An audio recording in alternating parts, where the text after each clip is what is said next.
तर काय सांगाल की अनोखा रक्षाबंधन साजरं करण्यात येते मॅडम? या अनोख्या रक्षाबंधनाच्या निमित्तानं शहरातली जी भटके श्वान आहेत त्या श्वानांना आपण बेल्ट लावत आहोत आणि त्याच्यामध्ये रेडियम आहे. त्यामुळं रात्रीच्या वेळेला वगैरे इकडे तिकडे जेव्हा हे श्वान पळत येतील तर त्यावेळेला ते चमकल्यामुळं जे वाहनधारक वगैरे असतील यांना लक्षात येईल आणि त्यामुळं मग काय होईल की दोन्ही ॲक्सिडेंट म्हणजे प्राण्यांना होणारी इजा पण आपल्याला टाळता येईल आणि त्यापासून ॲक्सिडेंट झाल्यावर वाहनधारकाला किंवा वाहन चालवणाऱ्याला जी इजा होणार आहे ती पण आपण याच्यामधनं सुरक्षा मिळणार आहे. हा याच्या मागचा मुख्य उद्देश आहे. उत्कर्ष ग्लोबल फाउंडेशनमध्ये ॲज अन असिस्टंट मॅनेजर म्हणून मी तर कार्यरत आहे. हे नांदेडचं सेंटर आहे, नांदेड महाराष्ट्र. आणि या ठिकाणी आमच्या उत्कर्ष ग्लोबल फाउंडेशनमार्फत आम्ही रक्षाबंधन हा कार्यक्रम आयोजित केलेला आहे आजच्या डेटला. याचा उद्देश असा आहे की आपण रक्षाबंधन सगळेजण मनवत असतो किंवा आपण फेस्टिवल हा उपक्रम राबवत असतो. आपलं एक असतं की भावाने बहिणीची रक्षा करावी म्हणून आपण एक रक्षाबंधन हा प्रोग्राम पारंपरिकरित्या चालवतो.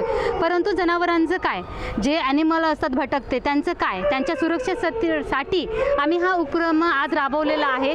आमचा उद्देश हा आहे की जो जनावर भटकत असतो किंवा रस्त्यावर त्याचं चालणं वगैरे असतं त्या टाईममध्ये जेव्हा रात्र असते तर तो एक प्राणी म्हणून जेव्हा चालतो ना त्यावेळेस एखादी गाडी वगैरे आली किंवा काही बाईक आली तर तो ॲक्सिडेंटमध्ये दगावला जातो किंवा त्याच्यामार्फत कोणी बाईक चालवणारा असेल किंवा एखादी गाडी असेल त्यांना धोका असतो.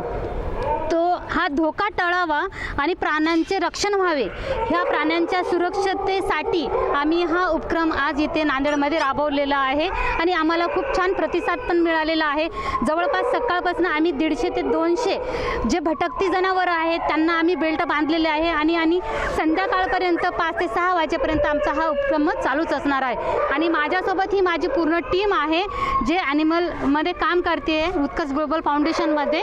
आणि चांगल्या प्रकारचा प्रतिसाद ह्या आम्हाला डॉगकडून किंवा जनावरांकडून किंवा ह्या नांदेडच्या जनतेकडून आम्हाला मिळत आहे. तर असाच प्रतिसाद आम्हाला हवा आहे. त्याच्याबद्दल सगळ्यांचे मनपूर्वक धन्यवाद आणि आमचा हा उपक्रम चालू राहणार आहे.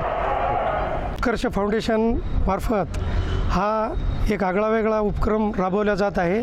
एक अनोखा रक्षाबंधन म्हणता येईल याला. या निमित्तानं उत्कर्ष फाउंडेशन भटके कुत्रे आणि भटकी जी जनावरं आहेत या दोन्हींनाही रेडियमचे बेल्ट या निमित्तानं बांधत आहेत. यामुळे असं होईल की रात्री अंधारामध्ये जे रस्त्यात बसलेले मोठे जनावरं असतील ते बऱ्याच वेळा वाहनांना दिसत नाहीत आणि ॲक्सिडेंट उद्भवतात. तर ते दिसल्यामुळं होणारे ॲक्सिडेंट त्याच्यापासून आपल्याला बचाव होईल. तसेच जे भटके कुत्रे आहेत अचानक वाहनं जात असताना येतात तर ते सुद्धा दिसत नाहीत किंवा त्यांचा ॲक्सिडेंट होऊन त्यांची मृत्यू होते. तर त्यांच्या गळ्यामध्ये जर रेडियमचा बेल्ट असेल तर ते लगेच वाहनधारकाच्या दृष्टिक्षेपामध्ये येतील आणि त्याच्यामुळं वाहनधारकाला कळेल की भटका कुत्रा आहे किंवा जनावर आहे आणि त्याचा जीव त्याच्यापासून वाचू शकेल. तसेच एखाद्या वेळी मोटरसायकलवाले किंवा बाईकवाले जे वाहनधारक आहेत यांच्या मागे भटके कुत्रे लागतात तर ते जवळ येईपर्यंत दिसत नाहीत. तर त्यांच्या गळ्यामध्ये जर बेल्ट असला तर ते लगेच वाहनधारकाला दिसतील आणि मग त्यांना ते सतर्क होतील आणि जे पुढील अपघात आहे ते टाळण्यासाठी मदत होईल.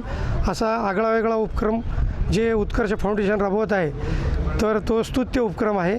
तर त्यांच्यासाठी त्यांना आम्ही या निमित्तानं शुभेच्छा देऊ इच्छितो.